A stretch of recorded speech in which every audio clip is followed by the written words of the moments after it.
Welcome back to support for research. आज हम बात कर रहे हैं पीयर रिव्यू प्रोसेस के बारे में।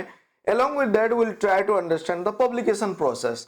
तो क्विकली इसको समझेंगे, ये प्रोसेस है क्या, कैसे ऑथर, रिव्यूअर, एडिटर के बीच में एक पेपर का फ्लो कैसे होता है, एक पेपर एज एन ऑथर अगर मैं सबमिट कर रहा हूँ तो वो कैसे एडिटर के पास जाता है, रिव्यूअर के पास कैसे आता है, एडिटर कैसे डिसीजन देता है, होल प्रोसेस को आप समझो। So that you should be knowing कि आप अगर एक पेपर सबमिट कर रहे हो तो जो डिले वगैरह होता है, आपने एक पेपर सबमिट किया, जर्नल से रेस्पॉन्स नहीं आ रहा, तो ये आपको समझने में इजी भी होगा।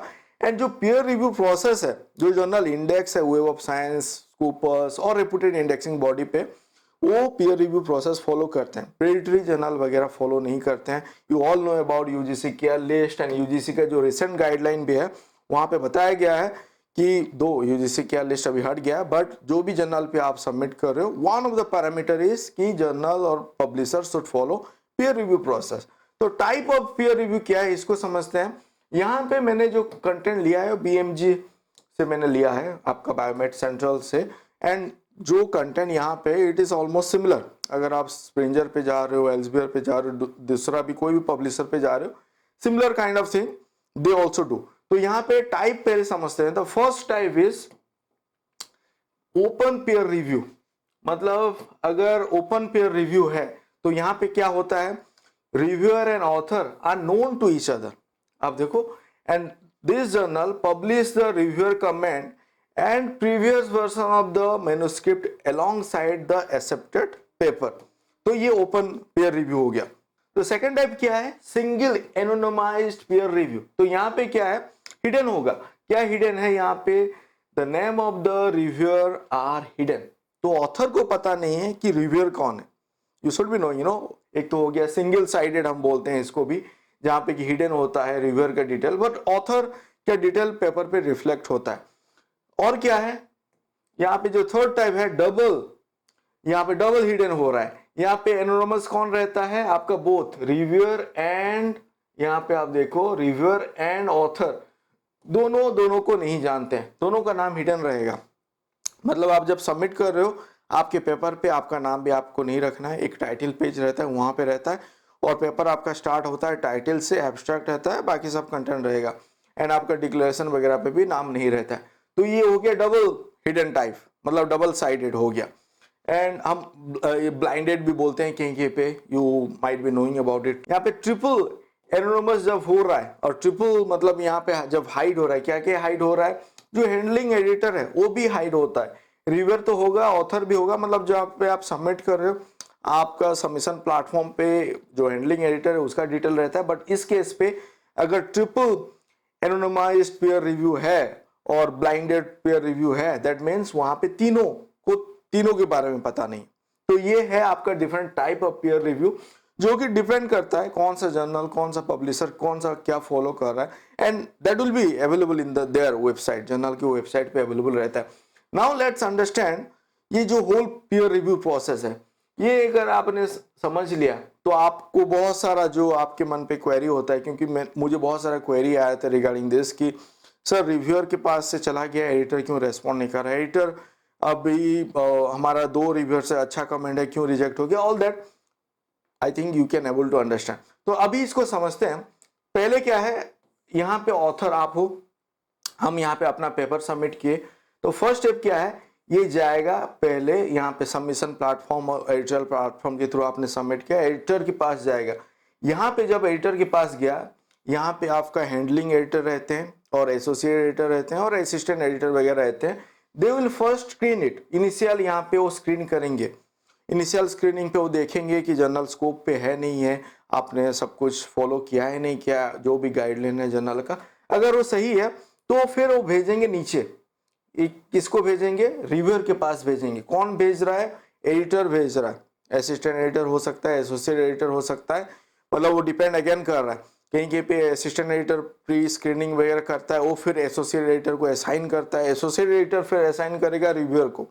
तो रिव्यूअर के पास आया, तो रिव्यूअर के पास कब आएगा, जब यहाँ पे इनिशियल स्क्रीनिंग पास हो गया, मतलब ये रिव्यू के लिए एलिजिबल हो गया, और एल्स क्या हो जाएगा, रिजेक्ट हो जाएगा।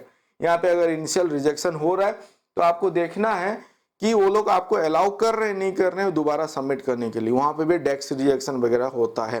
तो मान लेते हैं कि यहाँ पे इनिशियल स्क्रीनिंग पे पास हो गया।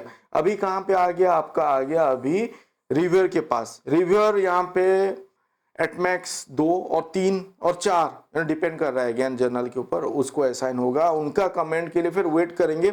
रिव्यूअर को टाइम दिया जाएगा to accept that invitation. Reviewer फिर वो टाइम होता है लेट से 1 वीक 2 वीक के अंदर उनको एक्सेप्ट करना है। अगर नहीं कर रहे हैं दूसरा रिव्यूअर के पास भेजेंगे इन्विटेशन कि आप उसको रिव्यू करना चाहते हो नहीं करना चाहते हो, ऑल दैट। अगर एक्सेप्ट कर लिए, रिव्यूअर का कमेंट आ गया, लेट्स एज्यूम कि यहाँ पे आपका रिव्यूअर का कमेंट आ गया है, एंड उसके बाद ये कहाँ पे फिर जाएगा, रिव्यूअर का कमेंट जब आ जाएगा फिर ये जाएगा आपका एडिटर के पास। मतलब इस लेवल पे आप देखो अभी जितना डिसीजन मेकिंग है इस लेवल पे है। तो यहाँ पे रिव्यूअर का कमेंट आ गया to the return to the editor. यहाँ पे वो देखेंगे, मान लेते हैं 3 रिव्यूअर के पास गया, 2 रिव्यूअर का कमेंट पॉजिटिव है, माइनर रिवीजन है, तीसरे का रिजेक्ट है। तो एडिटर विल डिसाइड कि उसको रिजेक्ट करना है नहीं करना है। वो कमेंट पढ़ेगा, रिव्यूअर का कमेंट पढ़ेगा, फिर डिसाइड करेगा। एडिटोरियल टीम और editor will decide, even including editor in chief, उनको भी कम्युनिकेशन जाएगा। They will decide whether to give a chance revise करने के लिए। यहाँ पे आप देखो, यहाँ पे रिवाइज करने के लिए ऑप्शन देंगे और रिजेक्ट करेंगे। रिजेक्ट करेंगे ये आपका फिर रिटर्न हो गया, आपका ऑथर को रिटर्न हो गया। अगर रिवाइज करने के लिए यहाँ पे दे रहे हैं तो फिर author will revise and resubmit, फिर से वो रीसबमिट करेगा। जब रीसबमिट हुआ तो वो पेपर फिर से जा सकता है टू द रिव्यूअर। अगर माइनर रिवीजन वगैरह है एडिटर लेवल पे भी मैनेज हो जाता है, और एल्स वो फिर से जाएगा आपका रिव्यूअर के पास। वो फिर रिव्यूअर देखेगा, ओके कर दिया, मान लेते हैं सब कुछ अमेंड कर दिया है, वो अगर अलाउ कर रहा है टू एक्सेप्ट इट, तो यहाँ पे फाइनल डिसीजन आता है। और एल्स मान लो यहाँ पे भी फाइनली रिव्यूअर बोल रहे हैं कि नहीं, जो कमेंट हमने दिया था वो ऑथर ने फॉलो नहीं किया है, इट माइट बी रिजेक्टेड। तो यहाँ पे डिसीजन चेंज भी हो सकता है, रिजेक्ट भी हो सकता है। तो यहाँ पे रिजेक्ट हो गया, फिर वो चला गया ऑथर के पास। माइट भी एक चांस दिया जाए, नहीं भी दिया जाए, बेस्ड ऑन द आपका रिव्यूअर का फीडबैक के हिसाब से एडिटर जो डिसीजन लेगा। एंड फिर आपका अगर एक्सेप्ट हो गया, ये इधर आ गया आपका फाइनल आ गया प्रूफ रीडिंग, जो आपका एक्सेप्ट हो गया है। उसके बाद जो प्रूफ रीडिंग वगैरह होता है, टाइप सेटिंग होता है, यहाँ पे फिर टाइम लगता है। तो ईच जो स्टेज है यहाँ पे अगर हम यहाँ पे समझते हैं तो आप देखो ऑथर का यहाँ पे जो है काम क्या है, वो फॉलो करना है जो भी कमेंट आ रहा है एडिटर से। एडिटर यहाँ पे सब डिसीजन मेकिंग है, इस लेवल पे डिसीजन मेकिंग है, and reviewer are there to assist the editor, मतलब उनके डिसीजन मेकिंग पे। बट यहाँ पे रिव्यूअर का कमेंट पे ही डिसीजन लिया जाता है। और कहीं कहीं पे मान लो कि रिव्यूअर अगर बायस आता है और सही से रिव्यू नहीं किए हैं, तो editor might call different reviewer, उनको फिर बुलाएंगे, उतना टाइम लेंगे। तो ईच प्रोसेस पे टाइम टेकिंग है। यहाँ पे जब देखो ईच प्रोसेस जो है उस पर टाइम लगता है। दैट्स वाई मैंने एक वीडियो बनाया था जहाँ पे आप समझोगे कि ये जो प्रोसेस है सबमिशन से लेके फाइनल यहाँ पे पब्लिकेशन तक, कहीं कहीं 6 महीना, कहीं कहीं 1 साल 1.5 साल तक भी जा सकता है। तो होल प्रोसेस के ऊपर एक वीडियो है, वो भी आप देख सकते हो। Hope now you get to know कि ये पीयर रिव्यू प्रोसेस क्या है। In this is whole thing, जो पब्लिकेशन प्रोसेस भी यही प्रोसेस है। हालांकि एक वीडियो मैं बना रहा हूँ जहाँ पे कि पोस्ट पब्लिकेशन के बारे में बात करेंगे, एथिक्स रिलेटेड बात करेंगे, रिट्रैक्शन का भी बात करेंगे। So stay connected, do subscribe, do like before leaving. Thank you for watching this video. Thank you.